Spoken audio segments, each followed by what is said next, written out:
Bonsoir, bonsoir tout le monde. Bonsoir. Bonsoir.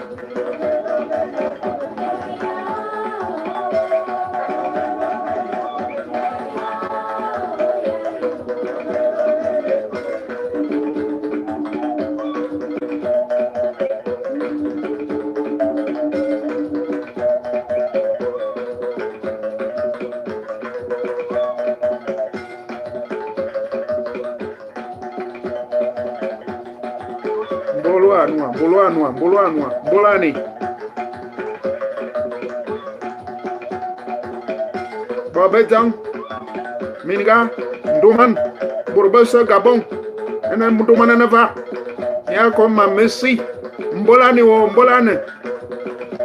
But both to Mbuluan wo. I wamble belong, mambo me belong, belong watu. I wamble mambo moot, di barrel. Anome nanto Mbuluani we. Imbamba. Akarana wana. Amende na amende, Mbuluani gogo. Oze bejira lombe inche. Zebe kamba. Ikamba nyuma, unume. Ontindi godwa unume. Bandoma na baito bieye mwa, biango bweji. Ya soho mambo ma ndomana. Merci beaucoup. Merci beaucoup. Merci. Merci. Merci. Merci beaucoup. Pardonnez-moi du petit retard. Le retard de près de 14 minutes, pardonnez-moi. Je vais faire mon mieux de parler moins et de vous permettre d'intervenir plus, de poser beaucoup de questions. Le sujet de ce soir. Bonsoir, j'espère que je n'ai pas oublié tout le monde. Ma secrétaire est ici. Mes bien-aimés, mes bien-aimés, tout le monde est ici. Merci beaucoup d'être rentré. Et invitez s'il vous plaît. Car c'est un sujet très important. Souvenez-vous, depuis la semaine dernière, j'en parle. Et une fois de plus, pour ceux qui sont pour la première fois ici, soyez les bienvenus. Dans Tatanzambe Akana, le Tout-Puissant. Ici, c'est un groupe où on parle que de questions spirituelles. Des questions que le commun des mortels appellerait de questions tabous. Et effectivement, le sujet d'aujourd'hui semblerait un sujet tabou. Car je vais parler de l'homme avec grand H. Vous avez dû le voir à travers mon titre et à travers les différents posts que j'ai balancé ça et là sur Facebook. Je parle de l'homme avec grand H. Et quand je parle de l'homme avec grand H, ça veut dire je parle également de la femme. C'est ce que ça veut dire en tant qu'initié.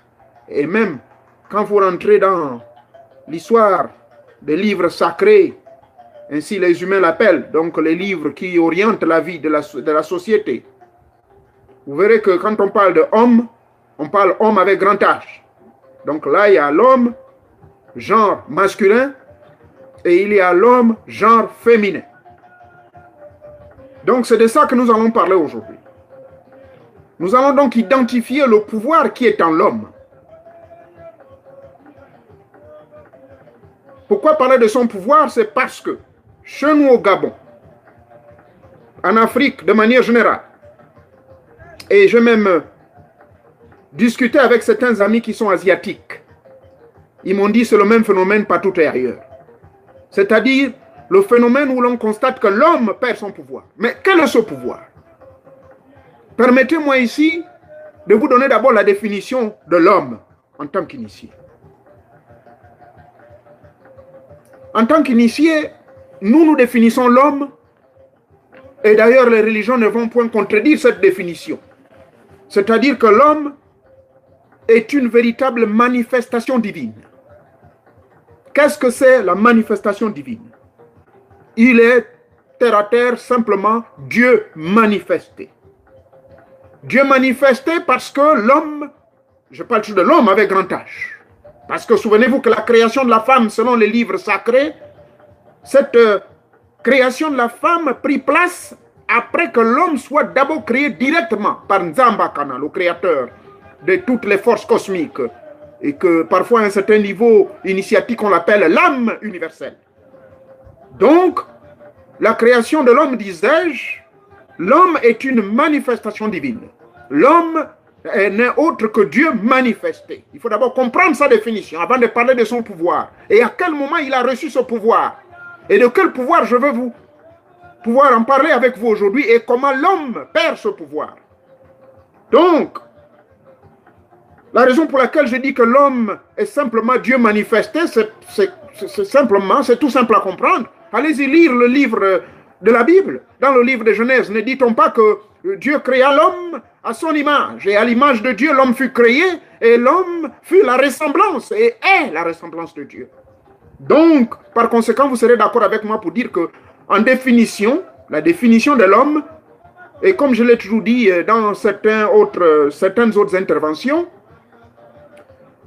et même certains de mes amis américains, quand je fais mes conférences, ils ont trouvé ça de très choquant quand je leur ai dit, quand ils me posent la question, mais finalement, qu'est-ce que c'est l'homme ou qui est l'homme?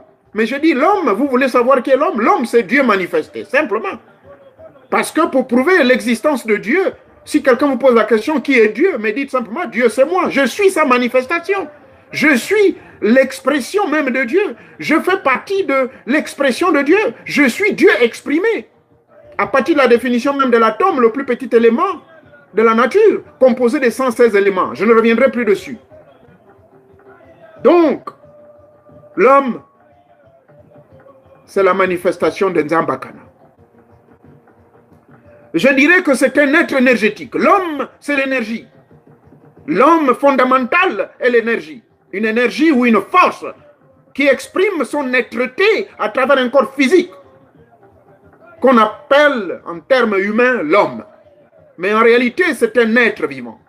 Oui, le mot être vivant est beaucoup plus approprié au nom homme.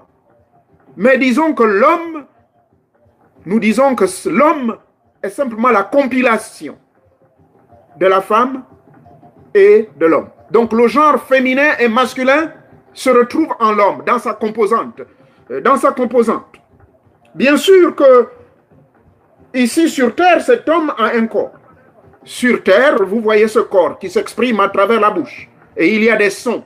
Et ces sons sortent par ma bouche. Mais lesquels sont préludes de la pensée. La pensée qui est immatérielle.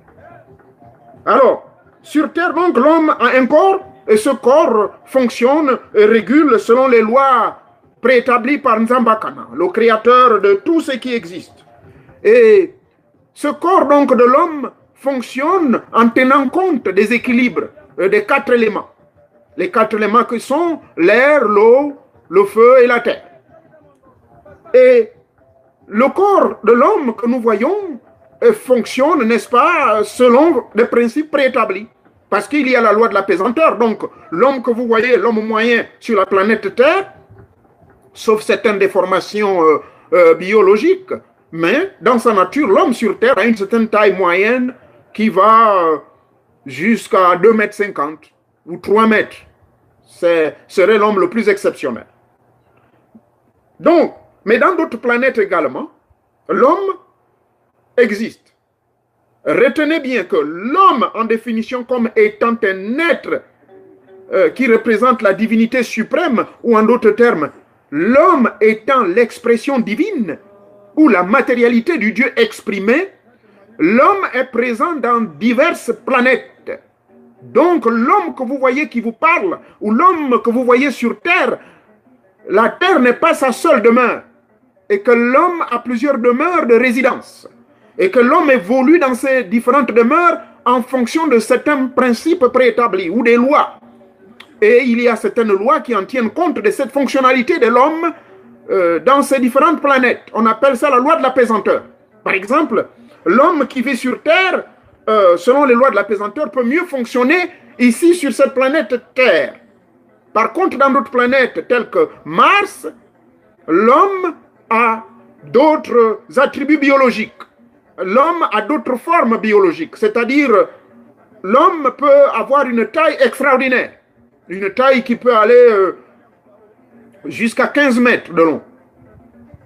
Et les autres planètes telles que Vénus également. Ce sont des planètes peut-être qui vous paraissent étranges, mais la vie avait été découverte. Et quand vous êtes initié, vous pouvez faire des voyages astraux sans payer un billet d'avion. Ces voyages peuvent durer entre 5 à 7 minutes au cours de votre voyage astral, et vous vous y rendez là-bas, et vous allez comprendre que ce que je vous dis, ce n'est pas de l'illusion. C'est pour cela qu'il est difficile, quand vous n'êtes pas initié, de comprendre ces mystères. Et ce n'est pas par un hasard que vous êtes retrouvés ici et que vous êtes toujours ici, parce que nous parlons des sujets paranormaux, des sujets qui sont au-delà de l'au-delà, des sujets que le commun des mortels n'arrive pas à comprendre, mais de certains mystères que l'on peut expliquer, pas tant de la matière qui n'est que l'expression, qui est la manifestation de l'énergie. Donc, disais-je, dans d'autres planètes, par exemple, au niveau de la planète 4, Vénus 4, autant pour moi, cette planète, les hommes qui y vivent là-bas ont une constitution physique apparente à la nôtre. Mais à la différence que leur corps est plus adapté à leur milieu. Ils vivent très longtemps et ils peuvent communiquer avec ceux qui ont un corps mental, pour ne pas dire ceux qui ont un esprit sensible. Ces êtres-là peuvent communiquer avec nous. Et c'est des phénomènes qu'on appelle la communication avec les maîtres de l'au-delà, avec les maîtres invisibles. Lesquels maîtres invisibles, cette terminologie ou ces termes, on les utilise généralement pour désigner des êtres qui sont plus avancés, ou si vous suivez ma vidéo sur cette même chaîne, la vidéo est intitulée « La mort ». Qu'est-ce qui se passe après la mort et où allez-vous? Donc, révisez cette vidéo, vous aurez certaines informations en rapport avec ce qu'on appelle les maîtres invisibles. Ce sont des êtres qui peuplent le monde tridimensionnel, c'est-à-dire le monde qui est au-delà de la planète Terre, et ils vivent dans certaines planètes ça et là. Et la planète Vénus n'en échappe point. C'est des êtres qui vivent, selon les informations qui nous ont été apportées, ils peuvent vivre au-delà de 1000 ans, selon des techniques d'injection qu'ils utilisent. Malheureusement, cette planète, elle est loin de la planète Terre de, je crois, 25 000 ans, selon les scientifiques.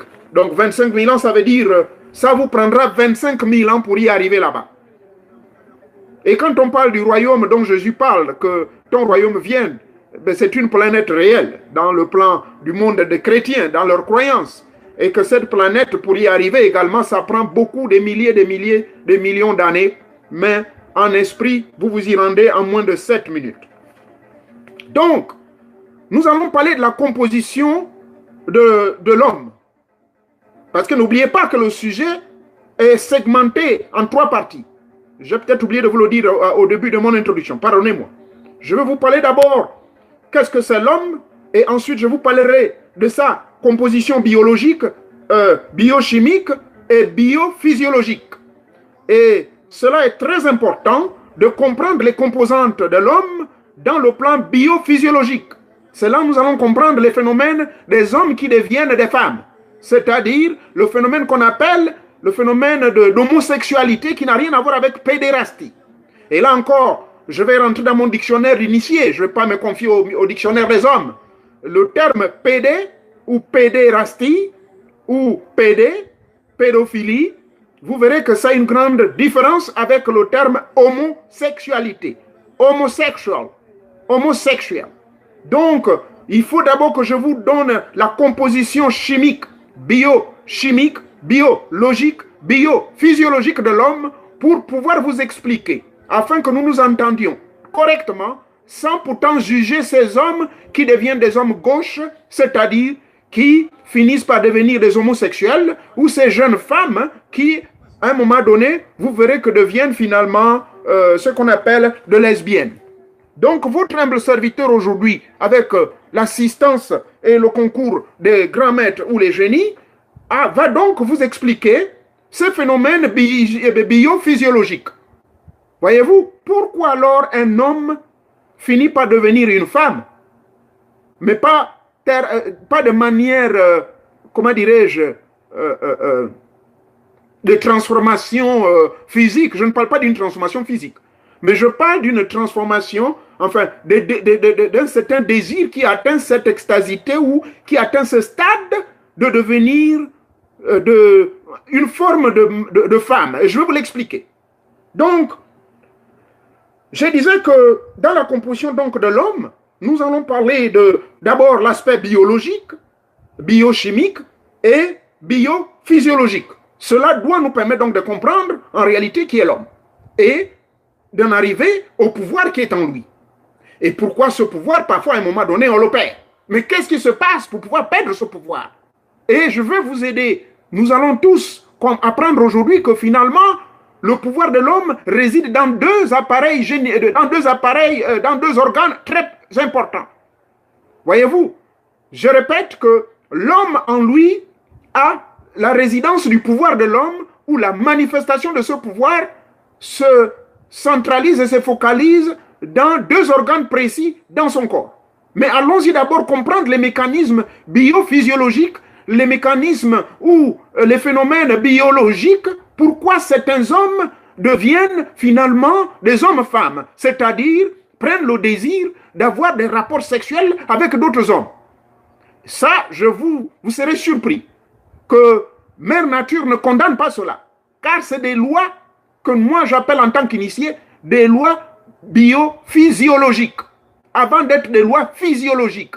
Parce que l'homme que nous appelons, selon la Bible, que lorsque vous lisez la Bible, et même le Coran et tous les livres saints, on nous dit que, après avoir l'homme, dès que les dieux se mirent à créer le premier homme, et de ce premier homme, on créa la première femme, et les deux devinrent une seule chair. Donc, ça c'est le langage du premier et le troisième degré initiatique. C'est un langage terre à terre dont le commun des mortels le prend littéralement pour comprendre qu'il y a eu cet homme composé de chair, des os, du visage que vous voyez, et ensuite il y a eu une femme avec les seins et tout ça, et son vagin, et l'homme avec son pénis. Voilà la compréhension de l'homme, je pourrais dire l'homme philanthropique ou encore l'homme de l'ère, comment on appelle ça, de l'homme de l'ère de la cave. Voyez-vous, hein? Selon M. Platon dans sa philosophie. Mais ici, je vais vous expliquer que l'homme Adam et la femme Ève, ce sont deux choses. Et ces choses ont un nom. Ce sont des énergies de genre féminin et masculin qui résident dans le corps de l'homme. Avant de rentrer en profondeur, donc dans cela, disais-je, l'homme en tant que tel, dans sa définition biophysiologique, donc, il a une existence qui est, je dirais, l'homme est biexistant. Qu'est-ce que ça veut dire que l'homme est biexistant? Donc, l'existence de Dieu, je voulais dire, l'existence de l'homme est double. Voilà ce que je veux dire par biexistence. Pardonnez-moi, si vous ne trouvez pas ce terme dans vos dictionnaires humains, si vous ne le trouvez pas dans n'importe quel dictionnaire humain, veuillez me pardonner. Ce sont les génies qui me communiquent ces mots que moi-même, parfois, je ne comprends pas. Mais à l'instant où je vous exprime ces mots, je les comprends parce qu'ils sont sur ma langue. Donc, l'homme bioexistant, de par sa dualité biophysiologique, a en lui cette dualité humanoïdale. C'est-à-dire, humanoïdal veut dire qu'avant d'être humain, l'homme était un humanoïde. Et qu'est-ce que c'est un humanoïde? Et là, vous allez rentrer dans la préhistoire, et qui n'a rien à voir des réalités purement matérielles et physiques de l'homme. Mais c'est des compréhensions spirituelles. Et je vais vous dire que les hommes qui ont écrit toutes ces histoires de biophysiologie ou biochimie et tout ça, c'est des gens qui étaient inspirés par les génies. Que vous l'acceptiez ou non, ça c'est votre business. Donc, je disais que l'homme a en lui cette dualité. Et cette dualité qui existe en l'homme, c'est la compréhension donc d'Adam et Ève existe en l'homme. Alors, moi j'appelle ça dans mon langage d'initié, il y a une j'appelle ça comment? Il y a une biexistence. Biexistence. C'est-à-dire existentialité ou existence double. Cette existence double s'explique par la dualité biophysiologique. Donc, biophysiologiquement parlant, en d'autres termes, selon la biologie que Nzamba Kana a créée, qui est détenteur de la préscience, et que l'homme le découvrit plus tard, en ayant accès à cet arbre, selon Genèse chapitre 3, verset 22, que je n'hésiterai point de vous répéter, où l'homme, finalement, on lui avait interdit de toucher à cet arbre de vie. Mais une fois vous avez accès à cet arbre de vie, et vous comprendrez alors que l'univers est dans sa fonctionnalité générale et la cosmogonie humaine, vous comprendrez tout cela sans avoir nécessairement fréquenté des écoles conventionnelles des hommes, qu'on appelle les grandes universités, des écoles de hautes études. Vous n'en avez pas besoin. Et je vous le dis honnêtement, en vérité, votre humble serviteur est rentré en communion avec ces génies. Et il a compris, et on lui a dit, et c'est ce que je viens vous dire. Et moi-même, je comprends cela. Qu'est-ce que c'est la biexistence? Ça veut dire qu'Adam et Ève dont on parle, selon la compréhension numéro 1 et 2, le deuxième degré des religieux, ils vont vous dire oui, Adam et Ève c'était des hommes réels. Comment allez-vous expliquer allégoriquement, métaphoriquement, je répète, comment allez-vous expliquer allégoriquement, comment on appelle ça, métaphoriquement l'existence d'un certain Adam et Ève? Et quand on nous dit que lorsque Nzamba Kana créa l'homme et il endormit, alors l'homme fut hypnotisé. Et sous cette hypnose profonde où l'homme a perdu ses sens et sa conscience, Nzamba Kana passa par une procédure chirurgicale. Et par cette procédure chirurgicale, la femme alors vit le jour. Donc, ça c'est une compréhension purement physique et matérielle qui n'a peut-être pas de sens dans le temps. Il y a de cela près de 3 millions d'années, si nous retournons là-bas. Ou encore, selon les découvertes récentes, il y a de cela près de 2 milliards d'années, 129 millions, lorsqu'on a découvert la première cellule de la vie, découverte au Gabon tout récemment, ce qui révolutionne finalement les scientifiques aujourd'hui pour dire l'origine de la première cellule humaine. Donc, je ne veux pas vous distraire, pardonnez-moi. L'homme en tant que tel, il est biexistant. Et cette biexistence s'explique par le fait purement biophysiologique. Pourquoi? Parce qu'à l'intérieur de l'homme, et comme vous le savez très bien, il existe un arbre. Et cet arbre, les humains l'appellent dans la science la colonne vertébrale. Et cette colonne vertébrale, qui est le centre, et pour ne pas dire la poutre centrale de l'existentialité divine en l'homme, et donc au sein de cet arbre, nous avons d'un côté le positif et le négatif. Donc, cela veut dire quoi? L'homme n'est que, dans la compréhension de l'initié, l'homme n'est que Dieu exprimé, mais de manière biexistante. Ou encore, je pourrais dire, de manière tout à fait duale.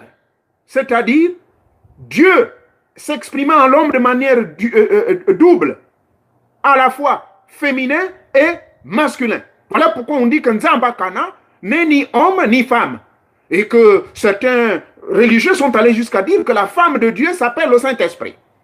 Bon, pardonnez-moi, que une fois de plus, ça c'est des sujets tabous, mais je ne peux que vous dire la vérité. Dans les milieux religieux, on vous dira que la manifestation divine de Dieu, pour ne pas dire... merci beaucoup. Et aujourd'hui, les poupées, comme venait de faire un petit commentaire, les poupées en question nous rappellent justement l'humanoïdal, l'état humanoïdal dans lequel l'homme veut revenir. Aujourd'hui, il y a des poupées qu'on fabrique pour donner du plaisir à l'homme. Bon, je peux me distraire, mais c'est un commentaire qui m'a vraiment intéressé. Donc, je disais que Adam et Ève, ce ne sont que des expressions biologiques, biophysiologiques de Dieu en l'homme. Clair et net, je le répète. Adam et Ève ne sont pas des êtres matériels physiques en tant que tels, selon la compréhension religieuse, car cela amènerait beaucoup de doutes et de questionnements où l'homme devient finalement fou. Mais en tant qu'initié, je vais vous dire une fois de plus que Adam et Ève ne sont que des expressions biologiques et biophysiologiques de Dieu en l'homme. C'est-à-dire, en l'homme, vous avez l'Adam. En l'homme, vous avez Ève. En l'homme, voilà pourquoi un homme. Vous verrez qu'il y a certains hommes qui ont des tendances féminines. Vous verrez qu'il y a certaines femmes qui ont des tendances masculines. Alors, les scientifiques ont trouvé un nom à ce phénomène qu'on appelle biophysiologique. Ce phénomène biophysiologique, ils l'ont appelé finalement les hormones. Les hormones. Aujourd'hui, aux États-Unis, à travers l'Europe, partout, nous voyons des femmes qui se pompent des produits. On appelle ça des stéroïdes. Mais ces stéroïdes, c'est quoi? Ce sont des hormones masculines qu'on éjecte dans les corps de ces femmes-là. Ainsi, donc, ces femmes deviennent vraiment terriblement fortes comme des hommes. Elles deviennent musclées et elles perdent leur état donc biophysique, l'état biologique original, devenant ainsi des hommes. C'est là où votre humble serviteur a emprunté cette expression biophysiologique, car la biophysiologie n'est autre que cet état complexe où l'homme est en mesure, oh Nzambakana, de pouvoir non pas se transformer, mais de se muter de son état masculin à l'état féminin, mais de partir de l'état féminin à l'état masculin. Mais en lui seul, il renferme cet état biophysiologique. Voilà pourquoi vous verrez qu'il y a des hommes, je le répète, qui ont la tendance de pouvoir devenir des féminins ou des femmes. Ce qui explique le phénomène d'homosexualité. Et la société juge avec force, condamne avec énergie. Oh mon Dieu, c'est diabolique. Oh, c'est mauvais.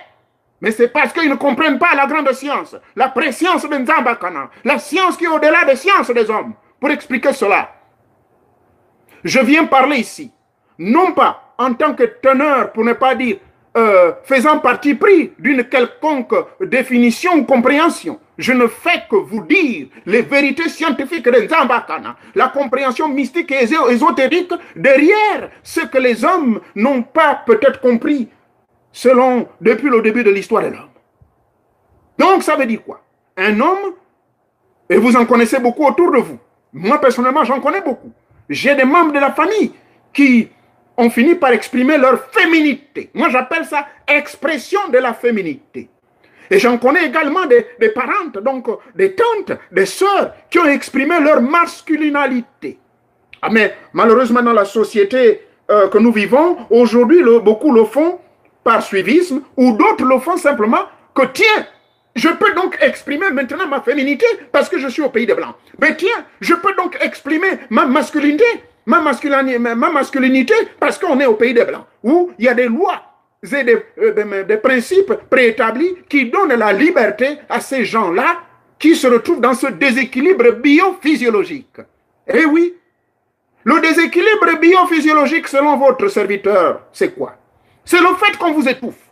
Ceux qui sont en Afrique, ceux qui sont en Asie, qui sont dans les pays où il y a l'oppression, ou qui sont dans les pays où on ne permet pas le respect de l'être humain, lorsque quelqu'un exprime cet état biophysiologique, c'est-à-dire cette envie maintenant de pouvoir aller avec un autre homme, on le trouve d'un pervers, on le trouve d'un malade. Mais je vais vous informer tout de suite, que depuis le temps des temps, allez-y dans les documents secrets de l'Égypte antique, je vous amène à près de 20-25 000 ans avant Jésus-Christ, et même tout récemment, jusqu'à 12 000 ans avant Jésus-Christ. Allez-y lire les momies, allez-y lire les hiéroglyphes égyptiens. Vous verrez que nos ancêtres, je parle des ancêtres noirs, je ne parle pas des pharaons blancs, qui ont commencé par un monsieur que vous connaissez le nom, monsieur Ptolémée Soter, celui qui est devenu le premier pharaon blanc, ça c'est récemment là au 3e siècle de l'époque de Jésus-Christ. Mais moi je vous amène à l'époque pharaonique de noir peuple noir d'ébène, noir.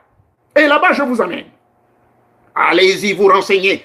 Vous verrez des documents qui vous montrent qu'effectivement, les grands rois, certains d'entre eux étaient des homosexuels. Il y a certains rois. Vous verrez la manière dont ils se maquillaient. Vous poserez la question. Il y a même l'une des reines dont j'étais le nom. Vous allez vérifier l'histoire. Il y a l'une des reines et on s'est rendu compte que cette reine n'avait pas de sein, mais elle avait le visage d'une femme. Elle avait tout d'une femme, à la différence qu'elle n'avait pas de sein. Alors les gens se posaient des questions, mais quel est cet être bizarre? Est-ce que c'est Dieu ou quoi? Mais cette pharaon-là, c'était un homme. C'était un homme qui était au pouvoir, mais on l'a mis comme reine. Parce que, je vous le dis une fois de plus, que à l'époque de nos ancêtres, merci beaucoup. Oh, lui là, il est venu sortir le secret. Allez-y, vérifiez-moi l'histoire de Cléopâtre. Cléopâtre. Lisez l'histoire de Cléopâtre, cette belle femme. En réalité, elle était biophysiologiste. Elle était biophysiologique. En d'autres termes, elle était homme, mais femme, admirée du peuple. Elle était femme, mais également homme. Elle était capable de ces deux. Sa beauté était tellement... Bref, vous avez entendu le nom, Cléopâtre. Elle fait partie de ces personnes. Vous allez fouiller, faites un voyage là-bas, à Memphis ou encore à Alexandrie. Vous verrez, faites des fouilles. Si ce que je vous dis, c'est n'importe quoi. Donc, là, je laisse l'Égypte de côté. Allons-y à l'époque même de la Bible. Oh, allez-y lire le livre des Actes des Apôtres. Quand vous allez lire le livre des Actes des Apôtres, on nous parle d'un certain eunuque éthiopien. Lequel eunuque éthiopien a approché Philippe. Et il posa la question, Philippe lui posa la question, est-ce que tu comprends ce que tu es en train de lire? Mais l'eunuque éthiopien de lui répondre, comment pourrais-je comprendre cette prophétie si quelqu'un ne m'en explique point, si quelqu'un ne m'explique point le contenu de ce livre? Voyez-vous? Alors, un eunuque, qu'est-ce que c'est un eunuque? La Bible utilise le terme eunuque. Pour votre information, à l'époque des rois d'Israël, et même aux rois qui entouraient la zone de l'époque, comment dirais-je, des millénaires avant Jésus-Christ, cette époque dont parle la Bible, la plupart de ces rois, et je vous en citerai, je vous ferai une confidence, allez-y lire le livre de 2 rois, oh Nzambakana. Allez-y lire le livre de 2 rois, à partir du chapitre 1 jusqu'au chapitre 7. Lisez-moi le livre de 1 Samuel, du chapitre 1 jusqu'au chapitre 9. Vous allez découvrir l'histoire d'amour qui était cachée entre le prophète Nathan et le roi David. Oui, vous qui êtes chrétiens, allez-y me vérifier cette histoire. Il est bien écrit que David s'attacha d'un amour très profond, d'un amour flambant, un amour fou à l'égard de Nathan. Allez-y m'expliquer qu'est-ce que ça veut dire. Allez-y m'expliquer. Donc, même à l'époque biblique, les hommes exprimaient leur aspect comment on appelle ça, biophysiologique. C'est-à-dire qu'il y a des hommes qui ne pouvaient point cacher leur état d'âme. Ils étaient à la fois hommes et femmes. Alors, en d'autres termes donc, je vous ai démontré, selon l'histoire, en allant en Égypte, on a même cité le nom de Cléopâtre. Je vous ai cité le nom du roi David et de son prophète Nathan. Allez-y vérifier.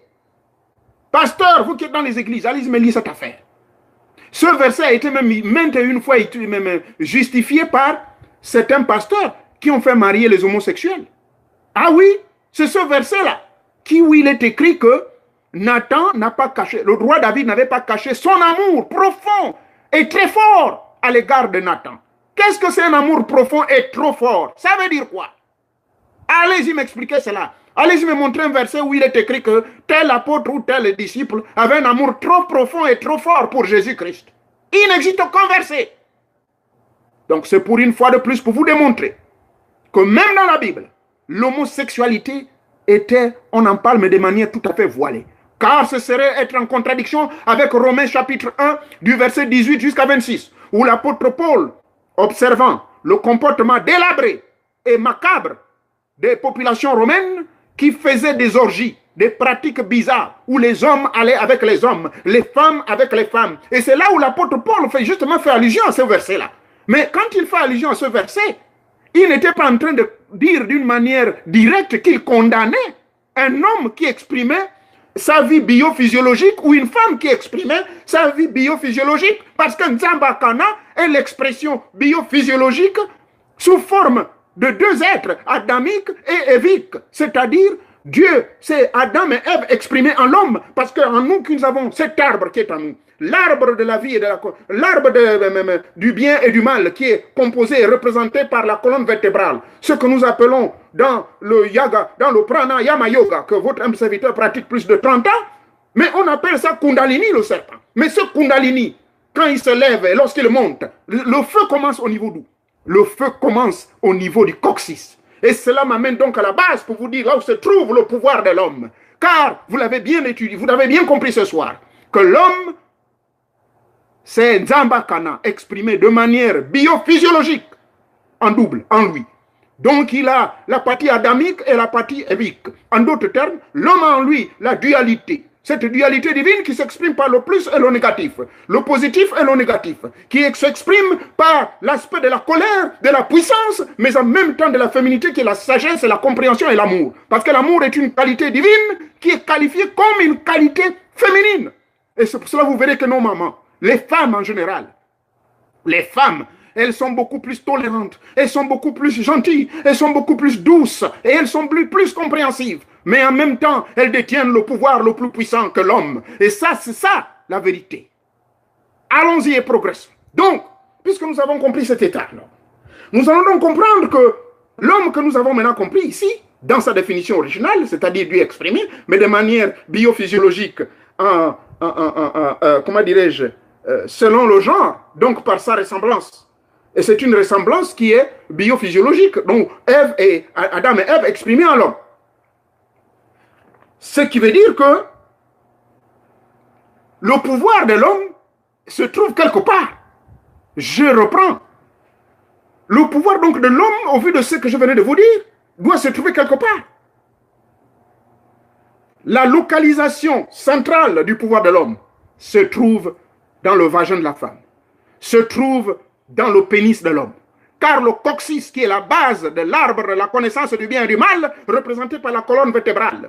La colonne vertébrale, dans le yoga, on nous dit que c'est un arbre qui représente toutes les énergies et tous les centres énergétiques de tous les... comment dirais-je, dont l'arbre dont parle Moïse dans la Kabbale. Parce que dans la Kabbale, on nous dit que l'arbre de la connaissance du bien et du mal représente les 10 centres de séphiroth, les 10 centres d'énergie. Et lesquels les 10 centres d'énergie qui ne sont autres que des circuits et des différents réservoirs où Nzamba Kana, le Dieu suprême, Yahvé, on peut l'appeler comme vous voulez. Ces énergies-là circulent depuis Keter jusqu'à Malkout, la manifestation matérielle, c'est-à-dire la densité, ce qu'on peut toucher à la matière, comme votre humble serviteur, Moréon Nouvier. Je vous l'avais expliqué la dernière fois comment la matière est venue à l'existence. Or, la matière est venue à l'existence comment? C'est parti de l'énergie, c'est parti de la concentration et de l'accumulation énergétique de Nzamba Kana au centre de tous les univers. Et de cette concentration, il y a eu une explosion. Et à l'issue de cette explosion, donc, il y a eu les particules qui se sont dispersées ça et là, à gauche, à droite, il y a des volcans et tout, et refroidissement des matières, ce qui a formé toutes les planètes que nous connaissons aujourd'hui. Au total, selon notre galaxie, on nous parle de 12, mais malheureusement, les scientifiques ont découvert seulement 10. Les deux autres, là, on cherche. Et même là, on continue encore de découvrir d'autres. Et là, je vous parle de notre galaxie seulement, nous. D'où notre système solaire prend contrôle des 12 planètes. Mais en dehors de ça, il y a d'autres univers avec des multiples de galaxies. Oh, Zambakana. Alors, en définitif, qu'est-ce que je veux dire? L'homme, comme vous l'avez dit, l'homme est Dieu incarné. En d'autres termes, donc, l'homme est puissant par nature. L'homme a des pouvoirs en lui. Mais le pouvoir central, l'organe central par lequel le pouvoir que Nzambakana lui a donné, à travers l'aspect biophysiologique, se trouve au niveau de ses appareils génitaux ou ses organes génitaux. Pourquoi? Parce que même dans l'initiation pranayamaïque, dans le yoga du pranayama, se trouve la base de tout, commence par le coccyx. Shwaksharara. Shwaksharara, c'est le premier réveil, donc le premier chakra qui se réveille.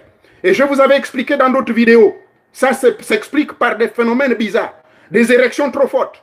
Vous, l'homme, votre pénis va bander très fort pendant des jours, voire même des semaines. Des érections inexplicables. Mais je vous avais expliqué. Veuillez resuivre cette vidéo. Et c'est ainsi, ça explique le réveil de l'énergie karmique, comment dirais-je, de l'énergie cosmique. Donc, l'éveil de votre conscience. Ça commence. Et de là, chez la femme, j'ai expliqué également qu'elle a l'impression qu'elle veut tout faire l'amour à tout moment. Voilà, c'est ça le premier chakra. Donc, ce premier chakra qui est le chakra central, et c'est de là où le pouvoir divin, le vrai pouvoir de l'homme, homme avec grand H, y compris la femme et l'homme. Donc, à chaque fois que je vais utiliser le mot homme avec grand H, chers frères, chères sœurs, comprenez que je fais allusion à la femme et à l'homme.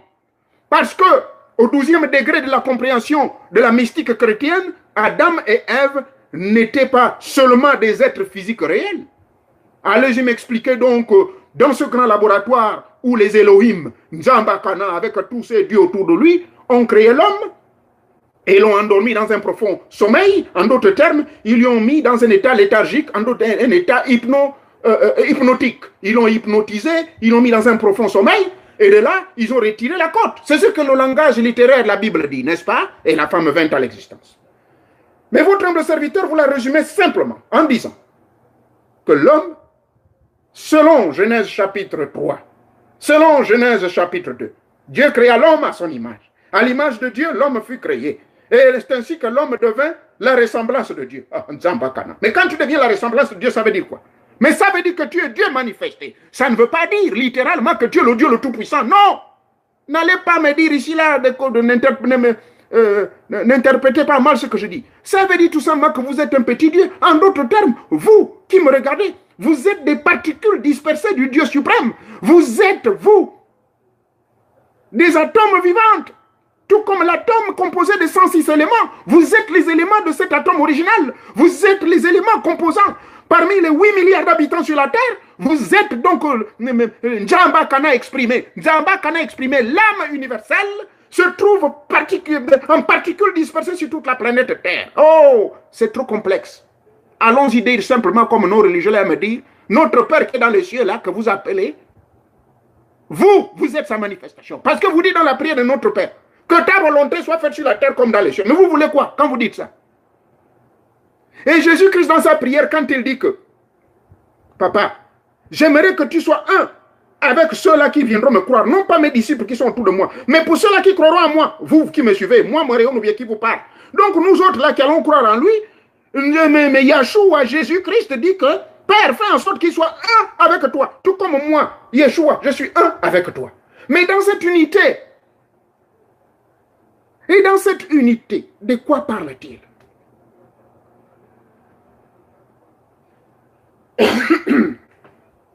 Écoutez, le pouvoir de l'homme est en nous. Et ce pouvoir, le premier, j'ai donné un enseignement là, Nzamba Kana. Allez-y vérifier là dans mes enseignements sur mon site là, Facebook. C'est là où ça avait commencé. C'est là où, pour ceux qui sont nouveaux là, c'est là où j'ai commencé l'affaire de Nzamba Kana. Nzamba Kana, disons Tata Nzambé le Tout-Puissant. J'ai un site là. Abonnez-vous là-bas sur Facebook. Il y a des vidéos qui sont là-bas, mais ce n'est pas au public, mais uniquement il faut être membre. Il faut vous abonner là-bas. Voilà pourquoi j'essaie de faire des efforts de vous inviter. Quand j'envoie l'invitation, ne rejetez pas. Parce que vous me suivez ici, mais vous avez également l'opportunité d'aller suivre les premières vidéos qui sont là-bas. Là-dedans, je donne un enseignement profond sur ces choses-là. Donc, à l'intérieur de notre corps, nous avons, comme je disais, ces deux états biophysiologiques. Nous avons en nous donc Adam et Ève. Voilà la vérité. Nous avons en nous Adam et Ève. Donc, l'homme a en lui donc les deux genres. Appelons-le dans le langage des scientifiques aujourd'hui, l'homme a en lui donc les deux hormones. Il y a l'hormone féminine et il y a l'hormone masculine. Mais chez certains hommes, il y a un déséquilibre de ces hormones-là. Alors, vous allez vouloir... bon, maintenant, les sociologues, ceux qui sont diplômés en sociologie, ils ont dit, oh, cet homme-là, s'il est devenu pédé, c'est parce que depuis son jeune âge, il avait l'habitude d'être à côté de maman. Quand il voyait maman s'habiller, tout ça là, et donc maman mettre les soutiens, et maman prenait son pied devant cet enfant garçon. Bon, et c'est très fréquent ici, hein, aux États-Unis. Ça, vous n'avez pas me dit le contraire. Même au Gabon, il y a des mamans maintenant qui élèvent leur petit garçon. Donc, le petit garçon est là, il observe tout ce que maman fait. Elle se fait prendre par son copain devant le petit garçon qui est dans le coin du lit. Mais comment vous allez vous imaginer que 10 ans, 15 ans, 20 ans plus tard, ça sont les sociologues hein, qui l'ont dit, le garçon va devenir un gauche. En d'autres termes, il finira par avoir le goût d'être à côté des autres garçons comme lui, pour vivre cette expérience qu'il a d'une manière vécue indirectement à cause du milieu dans lequel il a évolué. Il a évolué sociologiquement, psychologiquement et physiquement, parce que c'est maman qui l'a élevé. Il en est de la même chose pour les jeunes filles. Les jeunes filles qui sont élevées par leur père. Mais elles ont une tendance à devenir des hommes. Pourquoi? Parce qu'ils voient comment leur père se comporte. Ils voient comment le macho, le père qui gronde, qui est en train de jouer le dur à côté des femmes et tout ça. Et cette fille-là voit ça. Alors, imaginez-vous cette fille, qu'est-ce qu'elle devient? Ça, ce sont les sociologues. Mais aujourd'hui, ce soir, vous avez appris auprès de votre humble serviteur que la composante ou la composition de l'homme que nous sommes elle a été de manière biologiquement et biophysiologiquement préparée par le créateur de l'univers, lui-même Zambakana. Parce que nous, hommes, nous sommes son expression. Et cette expression, elle serait, et elle est, je ne veux pas utiliser serait, elle est purement et simplement une manifestation biexistante ou biophysiologique. Donc, Adam et Ève, en d'autres termes, le yin et le yang est en nous. Et ce yin et le yang qui est en nous, selon le terme des taoïstes, quand je fais le tai chi, il y a un exercice qu'on nous fait de yin et le yang. Comment harmoniser votre énergie avec l'énergie de l'autre. Donc, comment amener l'énergie universelle pour faire circuler les deux énergies qui sont en vous. Donc, le yin et le yang. Et le yin qui est A rentre par l'inspiration et quand vous expirez, c'est le yang. Donc, l'énergie négative qui sort. L'énergie positive, l'énergie négative. Et c'est comme ça dans les arts martiaux, nous l'apprend. Voyez-vous? C'est pour cela qu'on nous dit que l'énergie négative est la plus dangereuse. Parce que même dans le karaté, lorsque vous êtes engagé dans le combat, on vous demande que lorsque vous observez l'adversaire, le pouvoir vient par la respiration. Or, la respiration, c'est la phase biexistante. C'est la phase biochimique qui consiste à utiliser d'abord l'énergie positive. Donc, vous bloquez votre respiration, vous inspirez. Et au moment où l'adversaire vous attaque, et vous attaquez. Voilà le phénomène. Donc, ça, c'est l'énergie négative. L'énergie négative, c'est celle-là. C'est lorsque vous explosez votre pouvoir et vous lâchez tout ce qui est en vous. Oh, Nzambakana. Donc, même la mère nature nous montre cela. Comment voulez-vous mettre en doute cette loi universelle créée par Nzambakana? Donc, comme je vous l'ai dit, je peux me perdre dans les idées. Le premier degré, donc, initiatique commence par à la base, c'est-à-dire au niveau du coccyx. Mais le coccyx est la centrale. Voyez-vous, le coccyx est la centrale du vagin et du pénis. Parce que au niveau du coccyx se trouve la ceinture qui permet à l'homme de bander. Au niveau du coccyx, c'est là où toutes les énergies transcendantales venant de la glande pinéale, qui part de dessus la tête, la glande pinéale, à la base de tout. C'est le coccyx. Donc nous avons deux phénomènes. Nous avons la glande pinéale qui est au-dessus de la tête, qui vous permet, par le cerveau gauche, à travers les ondes extrasensorielles, et rentre par là pour entrer en communion avec le subconscient universel Nzambakana, sous couvert de votre subconscient individuel, qui est représenté par le cerveau gauche à la troisième ventricule. Et là, tout descend et va à la base. Et cette base, pour avoir accès à la terre, passe par le coccyx. Voyez-vous, c'est le coccyx qui est le centre de tout. Et même quand vous pratiquez la Kabbale, dans la Kabbale, on vous dira que depuis Keter, la source de toute chose, vous partez là-bas, Keter, et vous descendez Malkout. Mais avant d'arriver à Malkout, la matérialité, la densité totale de l'énergie cosmique de Nzambakana, pour devenir complètement matière, vous passez par Yesod. Et Yesod, c'est au niveau de votre pénis. C'est de Yesod qui est en communion avec la Lune. C'est Yesod qui crée toutes les humeurs de l'homme sur Terre. C'est Yesod. Pourquoi? Parce que la Lune, quand la Lune est pleine, les hommes se comportent bizarre, les femmes deviennent nerveuses, les hommes, les machins, on dépense de l'argent n'importe comment, et souvent c'est la fin du mois, car c'est le 4e vendredi, et je vais vous expliquer le rite d'appel de votre femme de nuit. Ça se passe comment? Le 4e vendredi. Donc tout ça c'est lié. Voyez-vous? Vous comprenez? Donc le pouvoir de l'homme se trouve à ce niveau-là. Il se trouve au niveau du coccyx. Appelons-le par le nom. Ça se trouve donc au niveau de votre pénis ou de votre vagin. Maintenant, nous allons rentrer. Comment alors l'homme perd son pouvoir? Voilà, c'est la dernière question, rappelez-vous, du sujet. Mais c'est tout simple. Puisque je vous ai dit que tout est là. L'homme en lui, le féminin et le masculin. Je vous ai dit dans la Bible, David et son type là, Nathan le prophète, ils ont fait les chouquets. Qu'est-ce que vous voulez que je vous dise? C'est la vérité. Oh? En Égypte, les pharaons, vous avez vu Cléopâtre, les gens ne savent même pas qui est Cléopâtre. Il n'y avait pas que cette Cléopâtre-là, qui était à la fois humain, homme, femme. Il y avait d'autres pharaons, et même les prêtres. Et ça, je vous informe encore, qu'il y avait certains prêtres qui étaient castrés, dont les testicules étaient castrés. Mais quand on utilise le terme, comment on appelle ça, eunuque, mais aujourd'hui, votre serviteur, ce n'est que des personnes, je veux partager ma vie privée. Moi, j'ai atteint des enfants qui sont déjà grands. Mon jeune enfant a 20 ans. Alors, je me suis dit, pourquoi faire encore un enfant à mon âge? Écoutez, à mon âge, la cinquantaine, on peut toujours faire d'enfants. Mais je dis non. Je suis allé donc voir mon médecin. Ils ont fait ce qu'on appelle la vasectomie. Mais la vasectomie, c'est quoi? Mais c'est une forme de castration. On vous casse les testicules. Pas littéralement qu'on va vous casser les testicules, mais non. On coupe les appareils de reproduction pour éviter que les spermatozoïdes se reforment. C'est tout. Donc, vos spermes n'auront pas de spermatozoïdes pour faire des enfants. Voilà pourquoi les blancs qui viennent en Afrique là-bas, quand ils sortent nos jeunes nanas là, nos sœurs, moi je veux un enfant. Et à la fin, le blanc vous trompe que oui, je veux machin. Et quand vous venez en grossesse, le blanc va vous dire, mais toi tu te fous de moi, t'as dit que moi je fais les enfants. Oh c'est faux, c'est toi qui m'as grossi. Le blanc va te dire, laisse-moi ça, moi je fais plus des enfants. Moi je fais la vasectomie. Vous qui êtes en Afrique là, il faut comprendre ça. La plupart des blancs ils font ça. C'est une opération qui dure seulement 30 minutes. Votre homme serviteur, ça m'a fait seulement 20 minutes. J'étais là, je ne savais même pas. Mais c'est seulement en me levant là, je sens les testicules qui faisaient mal. C'est tout. On vous coupe ça électroniquement et sur l'ordinateur. Voilà. Chez les femmes, on appelle ça l'ablation. Merci beaucoup, ma secrétaire. Chez les femmes, c'est l'ablation des trompes. Et chez les hommes, c'est la vasectomie. La vasectomie, on vous coupe ça. Voilà donc l'expression que la Bible appelle ici là des eunuques. Ou bien les prêtres qui travaillaient dans le temple. En Égypte, on les casserait. Voilà, on faisait la castration.